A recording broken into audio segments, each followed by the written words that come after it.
Order! Questions to the Prime Minister. Rosie Cooper. Question number 1, Mr. Speaker. Thank you, Mr. Speaker. I'm sure that the whole House would like to join me in paying tribute to Baroness Trumpington, who sadly passed away yesterday. From her time at Bletchley Park as a codebreaker during the Second World War, through to her time in government and public service, she led an extraordinary life and she will be sorely missed. Mr. Speaker, this morning I had meetings with ministerial colleagues and others. In addition to my duties in this House, I shall have further such meetings later today. Rosie Cooper. Mr. Speaker, I'm sure the whole House would want to be associated with the Prime Minister's remarks. The misery inflicted on my constituents by Northern Rail continues unabated. Long waits for already full trains, don't arrive on time, whole day cancellations, and even the cancellation of last trains leaving people stranded. There can be no more excuses. This latest Northern Rail fiasco began in May with communications issues and, timetabling and communications issues. Prime Minister, isn't it time to get the communications right and timetable the end of the Northern franchise? Can I say to the Honourable Lady, first of all, I am clear, we are clear as a government that the performance in the North and the disruption that was caused to rail passengers was unacceptable following the timetable changes that took place in May the 20th. I think it's clear that we saw a combination of delayed Network Rail infrastructure works and reduced time to plan a modified timetable, which meant that the new timetable was finalised too late. And we know that passengers are currently not getting the service they deserve, although there are more services in Northern Rail now than there were compared to earlier this year, but much more does need to be done. And of course what we are doing is working alongside Transport for the North, Northern TransPennine Express and Network Rail in improving services and improving punctuality. And of course we have asked Richard George to review the performance of the region's rail network, to make recommendations to improve reliability, and where operators are found to be at fault, then we will take action. Ross! Thank you very much, Mr. Speaker. No one can question the Prime Minister's work ethic and determination to reach a deal with the European Union, a deal that many people thought was unachievable. But despite her best endeavours, there are still considerable concerns that many people have that this has left us with an uncomfortable choice, and I share those concerns. So as the Prime Minister heads to Scotland, can I ask what guarantees she can give to those who have concerns about the future of the fishing industry under this deal and also our precious union? Nicely done. Can I say to my honourable friend that he's absolutely right to raise the issue of the fishing industry and of our precious union. And I am a committed unionist, as he is, and as indeed all my colleagues on the Conservative benches are. Our deal in relation to fisheries means that we will become an independent coastal state. That means that we will be able to negotiate access to our waters. We will be ensuring our fishing communities get a fairer share of our waters. We will be determining that issue of access to our waters. And we firmly rejected a link of access to our waters and access to markets. I have to say also that we are very clear, as I made clear in my statement on Monday, that we will not be trading off a fisheries agreement against anything else in this future relationship. And indeed, the support for the deal, I'm confident that my honourable friend will have seen the support for the deal that has been recognised by the Scottish Fishing Federation. Jeremy Corbyn! Thank you, Mr. Speaker. I echo the Prime Minister's words about Baroness Trumpington. We thank her for her service to this country throughout her life.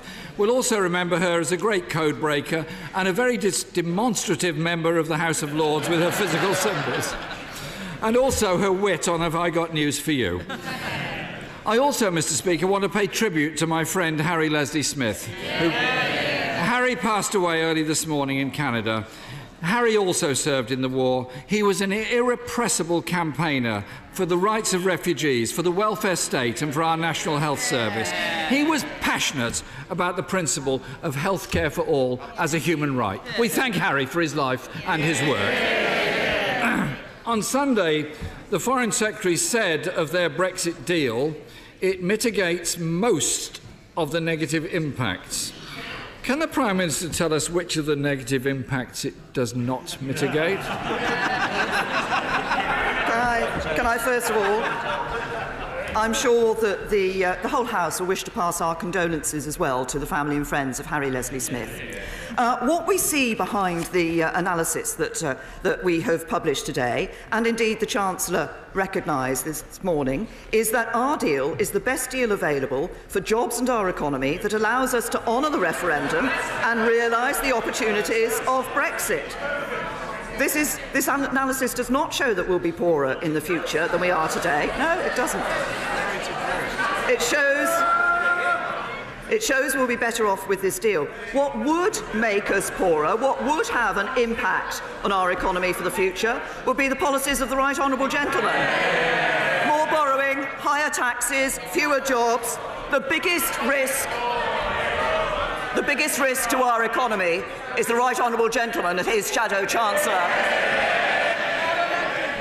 Mr. Speaker, on the same day that that statement was made, the Prime Minister said, "This is the best possible deal, it's the only possible deal." Well, I mean to say, it's not hard to be the best deal if it's the only deal. Therefore, Mr. Speaker, by definition, it's also the worst deal. Mr. Speaker, the Government Economic Service forecasts published today are actually meaningless because there's no actual deal to model, just a 26-page wish list. The Chancellor, however, said that her deal will make people worse off. Does the Prime Minister agree? He doesn't appear to be here this morning to be consulted. As I've just set out to the Right Honourable Gentleman, what the analysis shows, it does show that this deal that we have negotiated is the best deal for our jobs and our economy, which delivers on the results of the referendum for the British people. And I believe that we should be delivering on the result of the referendum. But he talks about the political declaration. He calls it a wish list. Now, what he's describing is a political declaration that's been agreed between the United Kingdom and the European Union that sets out an ambitious, broad, deep and flexible partnership across trade and economic cooperation, law enforcement and criminal justice, foreign policy, security and defence, and wider areas of cooperation. And what does Labour have to offer? 6 bullet points. My weekend shopping list is longer than that.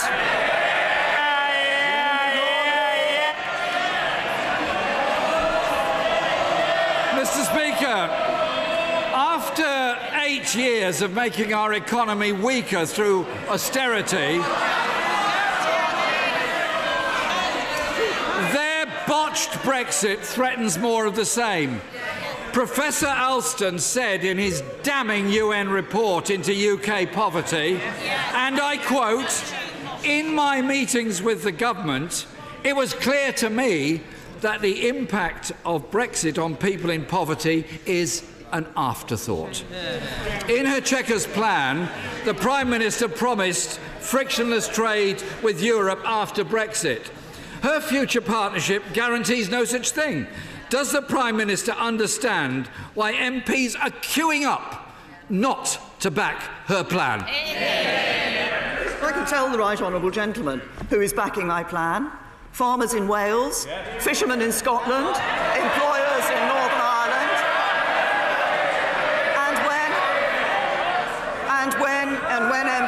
When MPs come to look at this vote, they will need to look at the importance of us delivering on Brexit and ensuring that we deliver Brexit and doing it in a way that protects jobs. And on that subject, he referenced what had happened to the economy over the last 8 years. We've seen the number of young people not in education, employment or training at record lows. We see borrowing this year at its lowest level for 13 years. We see more people in work than ever before, the fastest regular wage growth for nearly a decade, and today we've seen the number of children living in workless households at a record low and the proportion of workless households at a record low. That's good, balanced management of the economy by the Conservatives.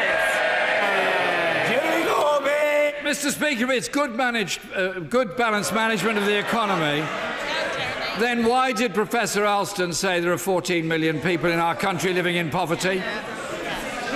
And when she claims support for her deal, last week more than 200 chief executives and entrepreneurs described her Brexit deal as the worst of all worlds. Order. Mr. Morris, calm yourself.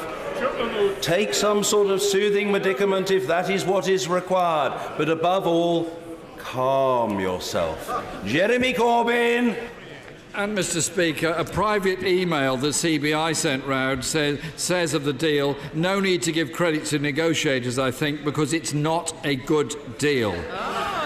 All the Prime Minister can commit to is we'll be working for frictionless trade. She's gone from guaranteeing frictionless trade to offering friction and less trade. After these botched negotiations, Mr. Speaker, the country has no faith in the next stage of even more complex negotiations being concluded in just 2 years. So what does the Prime Minister think is preferable? Extending the transition with further vast payments to the European Union, or falling into the backstop with no exit? Well, as the right honourable gentleman knows, there is an exit from the backstop. There is an alternative to the backstop, but we don't want the backstop to be invoked in the first place. And neither does the government of the Republic of Ireland, and neither does the European Union. But let me just see, he's referring again to this issue of the political declaration and the nature of the political declaration. He will know that the European Union cannot agree and sign legal text on a trade arrangement with a country that is a member of the European Union, so they cannot do that until we have left the European Union. And let me just say this to him. The December joint report was 16 pages long, and it took less than a year to turn it into 599 pages of legal text. The political declaration is 26 pages long. It is perfectly possible to turn that into the legal text within the nearly 2 years it is available. At every stage, people have said we couldn't do what we've done. They said we couldn't get agreement last December, we did. They said we wouldn't get an implementation period, we did. They said we wouldn't agree a withdrawal agreement or political declaration, we did. It takes hard work and a firm commitment to work in the national interest, and that's what this government has. Mr. Speaker, that would explain why the Business Secretary doesn't have much faith in this either. He's already discussing a transition period being extended to 2022, apparently. Parliament voted, Mr. Speaker, Parliament voted for the government to publish its legal advice in full. The government today says it will ignore the sovereign will of Parliament. In 2007, the Prime Minister wrote to the then Prime Minister saying the legal advice for the Iraq War should have been published in full to Cabinet and MPs. So why doesn't the Prime Minister practice what she preached? Say to the right honourable gentleman, of course, there's a legitimate desire in Parliament to understand the legal implications of the deal. We have said, and we have been clear, that we will make available to members a full reasoned position statement laying out the government's legal position on the withdrawal agreement, and the Attorney-General is willing to assist Parliament by making an oral statement and answering questions from members. But as regards publication of the full legal advice, the advice any client receives from their lawyer is privileged. That's the same for government as it is for any member of the public. Well, the Chancellor said what we're not going to do is publish the raw legal advice from the Attorney-General. Mr. Speaker, the Prime Minister herself wanted legal advice in the past. MPs need to see that advice, warts and all, so they can make their informed decision of this matter. The Prime Minister insists that her government will be able to negotiate every aspect of the UK's future trade relationship with Europe within the space of 2 years. We've had 2.5 years since the referendum. So far, 20 of our own ministers have resigned. This is the most shambolic government in living memory. And she is now asking Parliament to vote on the basis of a 26-page wish list without even seeing the full legal advice. It's now clear that Parliament will not back this plan. So isn't it time for her to accept that reality and make way for an alternative plan that can work for the whole country? Let me say to the Right Honourable Gentleman, I will take no lectures from the Right Honourable Gentleman, who has seen 100 resignations from his front bench. But I will also say this. Today we saw what really lies behind Labour's approach.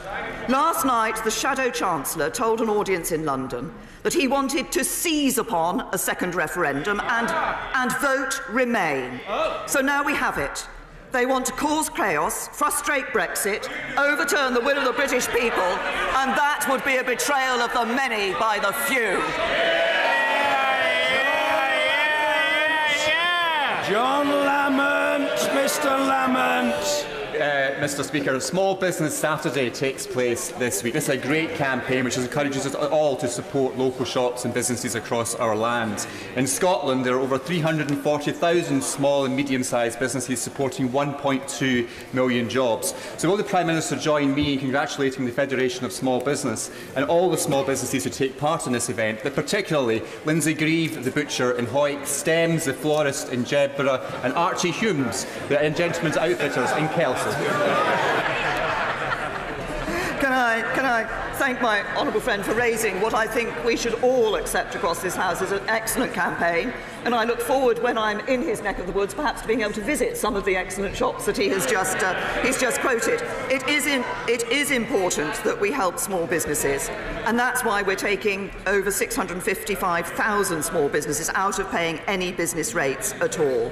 And we want to change the system so that rates follow the lower level of inflation. That means a saving every year and worth over $5 billion to businesses over the next 5 years. And we're providing $900 million to cut eligible small retailers' bills by 1/3 for 2 years. So I congratulate Lindsay, Grieve, Stems the florist and Archie Hume. I look forward possibly to visiting them, and I'm sure that many members of this House will be recognising the importance of small businesses on Small Business Saturday and championing the excellent contribution they make to our economy. Ian Blackford. Thank you, Mr. Speaker. Can I take the opportunity to wish everyone in the House a happy St Andrew's Day when it comes on Friday? Mr. Speaker, today the Chancellor said that the Prime Minister's Brexit deal will leave the economy slightly smaller, and in pure economic terms there will be a loss. Now, we now know that this has been confirmed by the government's own analysis that real wages will fall. Does the Prime Minister agree her deal will leave people poorer than the status quo? The analysis shows no. What the analysis does not show that we will be poorer than the status quo today. What it shows, no, it doesn't. It doesn't. What the analysis shows is that this is a strong economy which will continue to grow, and that the model which actually delivers best on delivering for the vote of the British people and for our jobs and our economy is the model that the government has put forward, is the deal that the government is proposing. Ian Blackford. Thank you, Mr. Speaker. I do wonder if the Prime Minister has read her own analysis, because quite clearly, under any scenario, leaving the single market and the customs union will be poorer. The Prime Minister wants to take us back to the days of Thatcher and a belief that unemployment is a price worth paying. That's the reality. No government, Mr. Speaker, should choose to weaken its economy and make its citizens poorer. That's what the Prime Minister is doing. Mr. Speaker, the Prime Minister will travel to Scotland today. People in Scotland voted overwhelmingly to remain. We voted for our rights to be respected. Order. No. The Right Honourable Gentleman is entitled to be heard, and he will be heard as every other member of this House will be heard. It's a simple point. Please digest it. Ian Blackford. Thank you, Mr. Speaker. The Prime Minister will travel to Scotland today. People in Scotland voted overwhelmingly to remain. We voted for our rights to be respected, and we are not prepared to give up those rights. The Prime Minister must explain to the people of Scotland why her deal will rob them of their rights as EU citizens. Can I say to the right honourable gentleman, he started his remarks by comments about unemployment and the government's approach to unemployment. What do we see under this government? 3.3 million jobs have been created since the Conservatives came into power. And the OBR forecasting a further 800,000 more jobs being created in our economy. Employment rate is a near record high. Employment is at a record high. Unemployment rate has almost halved since 2010. And he talks about what the people of Scotland voted for. They voted to stay in the United Kingdom, and they voted for 13 Conservative MPs. Anne-Marie Trevelyan. It's a fact with any divorce proceedings that if the parties cannot reach a fair and equitable agreement, they go to a judge to ask for a decision. Mr. Speaker, in the case of the divorce between the UK and the EU, this Parliament must be the judge. Does the Prime Minister agree with me that once this Parliament has rejected the EU's controlling and dominating proposal, which won't leave us free to decide our future, that the UK will be better off actually spending the money we set aside to prepare for a clean global Brexit? Can I say to my honourable friend that if we... Order. The honourable lady's question was heard, and I will hear the Prime Minister's reply, and the Prime Minister is entitled to have that reply properly heard. The Prime Minister. Thank you, Mr. Speaker.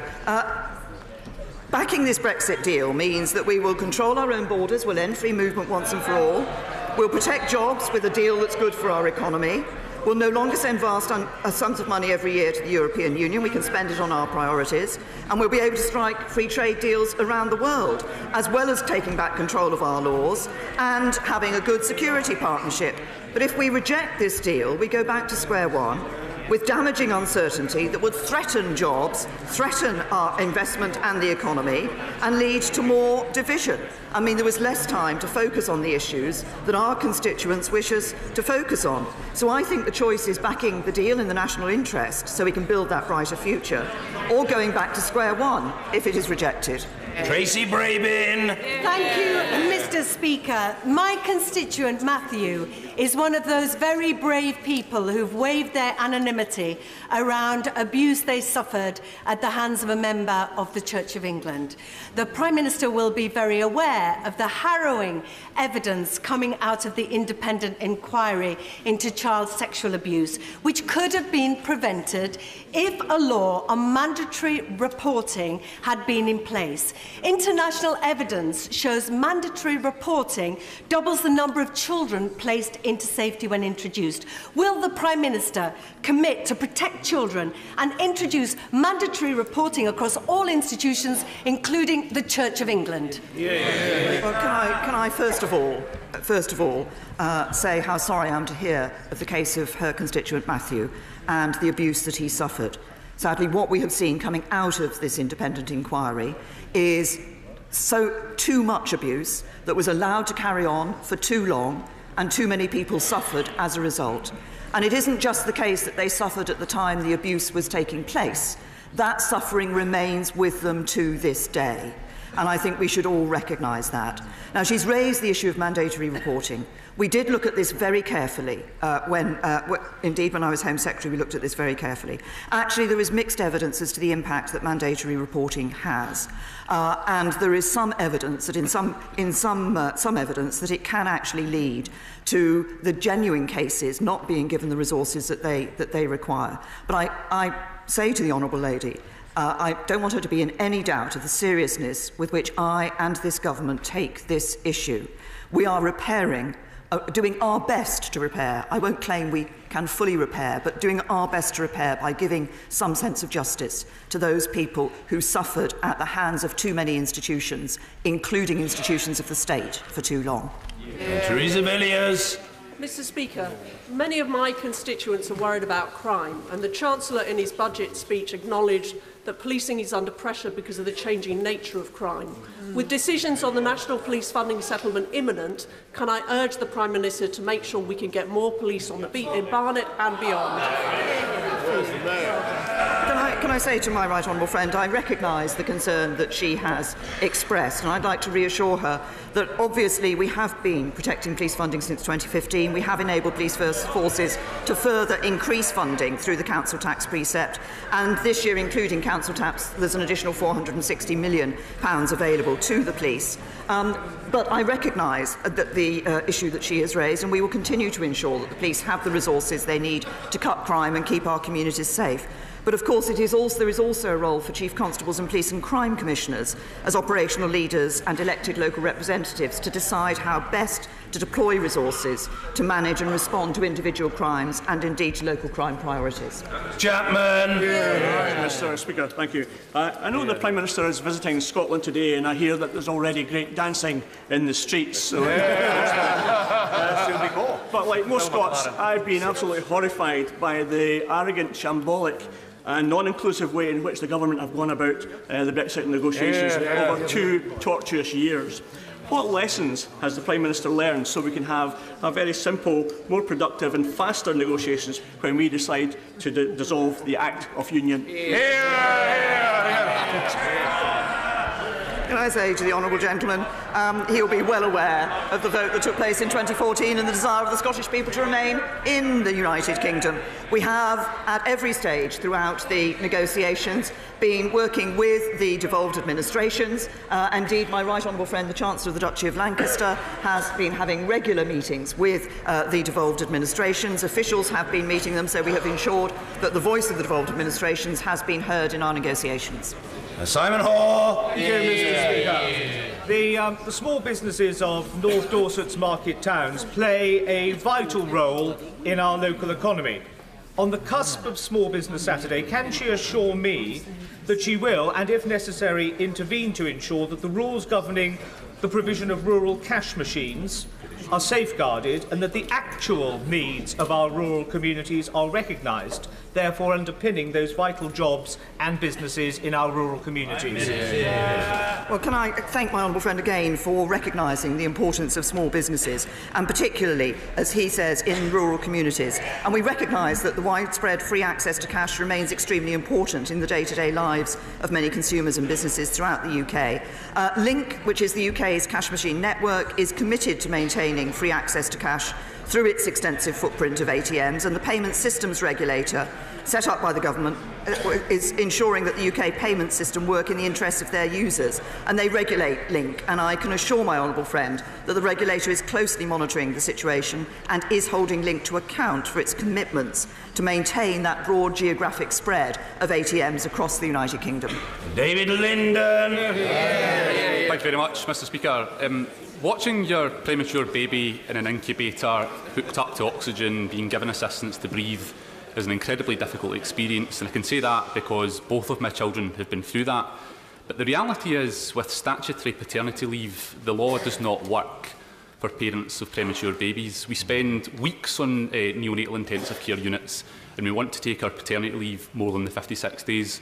So will the Prime Minister agree to meet with me and the campaign Charity Bliss to look at how we can give support to parents of premature babies? Well, can I thank the honourable gentleman for raising this issue, which is obviously, through personal experience, very close to his heart, but I know one that is of concern to other members across this House.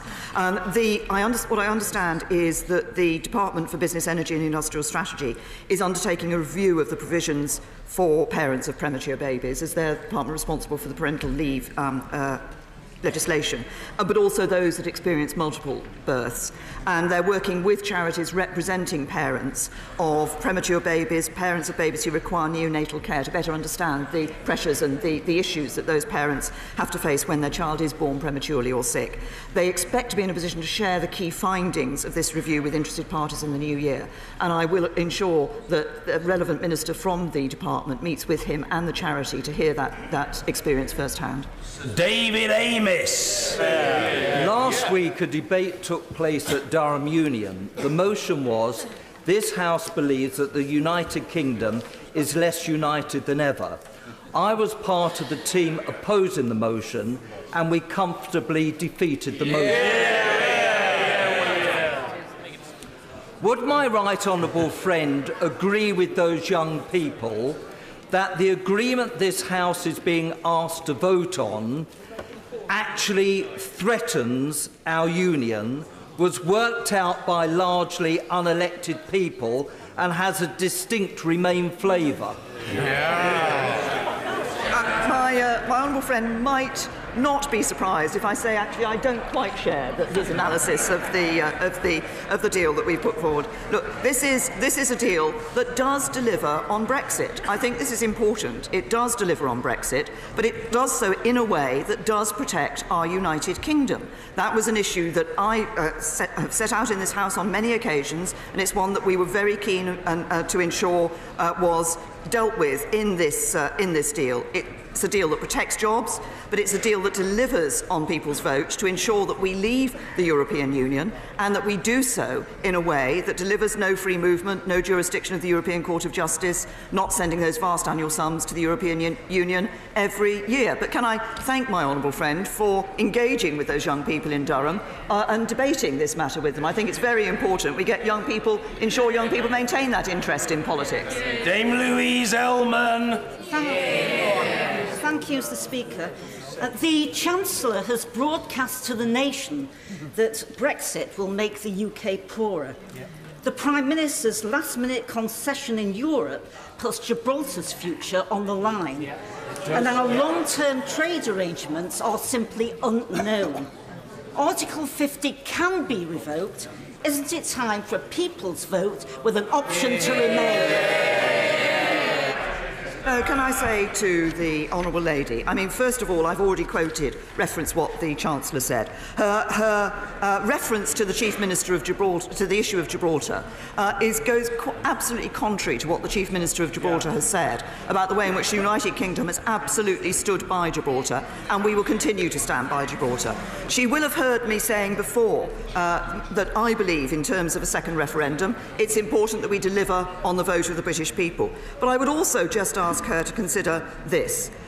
It wouldn't be possible to hold a referendum before March the 29th of next year.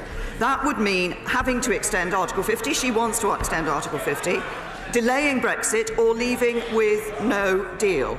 I believe the best option for this country is to ensure that we deliver on the Brexit vote, that we leave the European Union next March, that we don't delay that point, and we leave with a good deal that will protect jobs across the country. Sir Desmond Swain. Is she concerned about religious persecution in the Holy Land, and will she welcome the visit of the Patriarch of Jerusalem? Can I thank my right honourable friend, and of course, he will know that this weekend does mark the start of Advent, which is a time of expectation and hope for Christians. And today is Red Wednesday, a day when landmark buildings, including these Houses of Parliament, will turn scarlet as an act of solidarity with persecuted Christians. I would certainly like to welcome the Patriarch of Jerusalem for his upcoming visit. And I know that some Israelis can face additional structural challenges, particularly Christian and Muslim Arab Israelis, who experience higher rates of poverty and unemployment and who can face discrimination. And we certainly encourage the Israeli government to do all it can to uphold the values of equality for all enshrined in its laws. But can I give my right honourable friend the assurance that I will continue to work with governments, with the international community, with the United Nations, to support the rights of minorities, including Christians. Sir Vince Cable. In the next 10 days, there will hopefully be informed debate on the government's proposals on Brexit and various alternative routes, including an election, a people's vote, no doubt others. But there is absolutely no reason why the public should be alarmed by continuing discussion of a chaotic no deal, because it's entirely within the power of this House and the government to stop it. So will she reassure the public that under no circumstances promises this will happen. The right honourable gentleman with his long years in this House will know that, as he has said, we will on December the 11th be looking at the deal that the government has negotiated with the European Union. I believe there is a clear choice. I believe backing that deal will provide people with certainty and ensure that we deliver on the vote of the British people in the best way for jobs and for our economy. And failure to back that deal, I believe, would lead to chaos and uncertainty for people for the future. And the clear message I get around the country is that people don't want that chaos and don't want that uncertainty. Mrs Anne Main. Thank you very much, Mr. Speaker. This country exports vast amounts of plastic to developing countries. Could we, that's under the guise of recycling, could we incentivise recycling in this country and seek to ban us exporting our rubbish to other countries where it often ends up in landfill or in the ocean? My honourable friend has raised an important issue, and she, I hope, recognises the action the government has taken in relation to plastic. I was very pleased yesterday when I was at the Winter Fair at the Royal Welsh to see a company that actually 29 years ago started taking plastic and turning it into products that people could use, recycling it into things like garden seats and tables. This was an innovative initiative 29 years ago. It's right bang, slap bang into what we all consider to be the right thing to do today. Dan Carden. Thank you, Mr. Speaker. The Prime Minister is currently travelling the country seeking public support for her Brexit deal that she says will secure industry and jobs. So will she visit Camel Laird Shipyard in Birkenhead, where workers have been forced into industrial action, fighting the threat of casualisation, to save hundreds of skilled, secure jobs in Merseyside at a company that has won £620 million of government RAF contracts? Because what faith can people have in the future she offers if she will not act to save skilled, secure jobs in our own defence industry? Can I first of all say to the honourable gentleman, I realise what a worrying time this must be for the employers of Camel Laird. Obviously, the government doesn't have a role in the strategic directional management of the company, but officials are in touch with the company. Officials are in close contact with the company and are being kept informed. And I hope that there can be a dialogue between all sides to work together to come to a solution that is in the best interests of all involved. But as I say, I recognise what a worrying time this must be for the employees of that company. Zach Goldsmith. Mr. Speaker, it's been very widely reported that, fearing a backlash here in the UK, the Prime Minister personally intervened to stop the government offering sanctuary to Asia Bibi, the Pakistani Christian mother who faces a very, very serious threat to her life.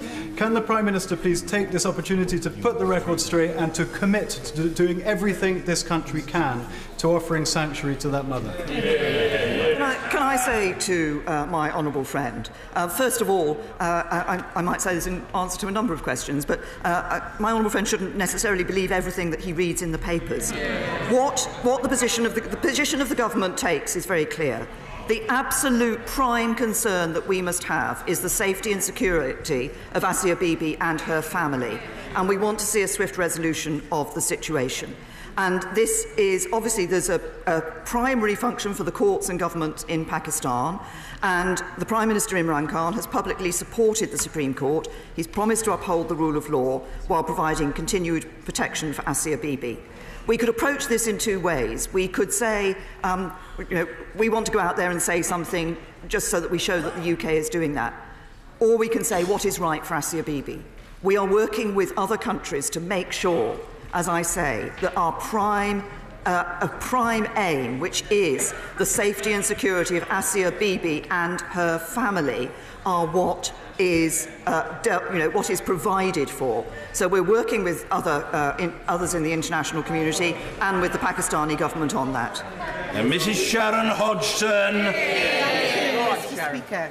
This morning, in the Westminster Hall debate on the proposed plan for the Tyne and Wear Fire and Rescue Service, the Minister finally admitted that in relation to funding, and I quote, Tyne and Wear has had a more challenging settlement than other fire authorities. How will the Prime Minister right this wrong? Well done, Sharon. Well, can I say to the Honourable Lady, it sounds to me as if she's already raised her concerns in relation to this matter with the debate in Westminster Hall. And we have, yes. We have been looking at the issue of fire authorities. What we have seen over time is sometimes actually plans attempting to be put forward on which money has been spent, which have not worked for fire authorities. It is important that we make sure that the level of protection that they provide and the level of support that they provide is there. And obviously she has had a response from the Minister this morning. Charlie Elphick. Mr. Speaker, the Prime Minister will be aware that in recent weeks an unprecedented number of migrants, more than 100 migrants, have crossed the English Channel to enter the United Kingdom in small, unseaworthy craft. Does she agree with me it's very important that Britain and France work together to find the people traffickers behind this, to put a stop to them, bring them to justice and ensure that we invest more in our border security? Yes. Well, my honourable friend has raised a very important point with which he is acutely aware as the member for Dover. Back earlier in the year, in our discussions with the French government, we agreed that we could set up a coordination centre which would enable the French and UK governments and authorities to work together on exactly these sorts of issues. And my right honourable friend, the Home Secretary, has ensured that that coordination centre has now been stood up literally in the last few days. I'm in Newland. Thank you very much, Mr. Speaker. The liquidated company Helms used the UK government's Green Deal scheme to mis-sell and defraud hundreds of my Rimshire constituents. Helms owner Robert Skillen has recently emerged from hiding, and while he is ultimately responsible and should face the consequences, no one expects to be scammed by a government-backed deal. Will the Prime Minister do the right thing, step in and compensate the Helms customers for the money stolen from them under a UK government banner? Can I say to the honourable gentleman, I'm not aware of the details of the case that he's raised, and perhaps it would be better if I were to write to him in response to his question. Andrea Jenkins. Thank you, Mr. Speaker. It is of great concern to my constituent, Carol Law, a staunch Brexiteer, how her name has ended up on the database of AnotherEurope.org, the left-leaning and Remain campaign group. From this organisation, Carol this week received an unsolicited email, seemingly from the Right Honourable Member from Tottenham and the Honourable Member for Brighton Pavilion, asking her to stop Brexit. Carol is, however, a smart lady and knows that our best years lie ahead outside the EU. So can the Prime Minister please take this opportunity to educate the members opposite about GDPR rules and ask them to remove Carol from any databases that they are associated with? Well, can I say to my honourable friend that I think everybody needs to take care in relation to the names that they have on databases, but the core point of what she was saying was to reveal the view that a number of people have on the Labour benches that actually they should be trying to stop Brexit. I believe we should be delivering Brexit for the British people, and as my honourable friend believes, and indeed I concur with her, we should, outside the European Union, there is a bright future ahead for this country. Our best days lie ahead of us. Bambos Charalambos. My constituent Sarah Rushton's brother has been missing for over 2 years. Yesterday I met with her and Peter Lawrence, the father of Claudia Lawrence, who expressed their frustration that the Guardianship Missing Persons Act 2017 has yet to be implemented, despite receiving royal assent in April 2017, and it's unlikely to take effect until July 2019. Can the Prime Minister assure me that there will be no further delays in the measures of the Act being fully implemented? Can I say to the honourable gentleman that I will ensure that the Minister responsible will be in touch with him in relation to the application of the enactment of those provisions. Mr. Peter Bone. Thank you, Mr. Speaker. The Lord's European Union Committee stated, on the basis of the legal opinions we have considered, we conclude that as a matter of EU law, Article 50 allows the UK to leave the EU without being liable for any outstanding financial obligations. Mr. Speaker, the Prime Minister told me in Prime Minister's questions 2 weeks ago completely the opposite. Who's right? The Prime Minister or the European Committee? Can I say to my honourable friend, I have the committee of the House of Lords that he has quoted, that was quoted by another of our honourable friends, I think it was on Monday's statement when I gave it, did indeed make that say that in their view there was no legal obligation. There is a different opinion on this. And it is that there are legal obligations for this country when we leave the European Union in terms of financial payments to the European Union. And I believe, as I've said before, that this is a country that upholds its legal obligations. Liz Kendall. I don't think I've heard any minister ever say their government's plans would make our country poorer, as her Chancellor did this morning.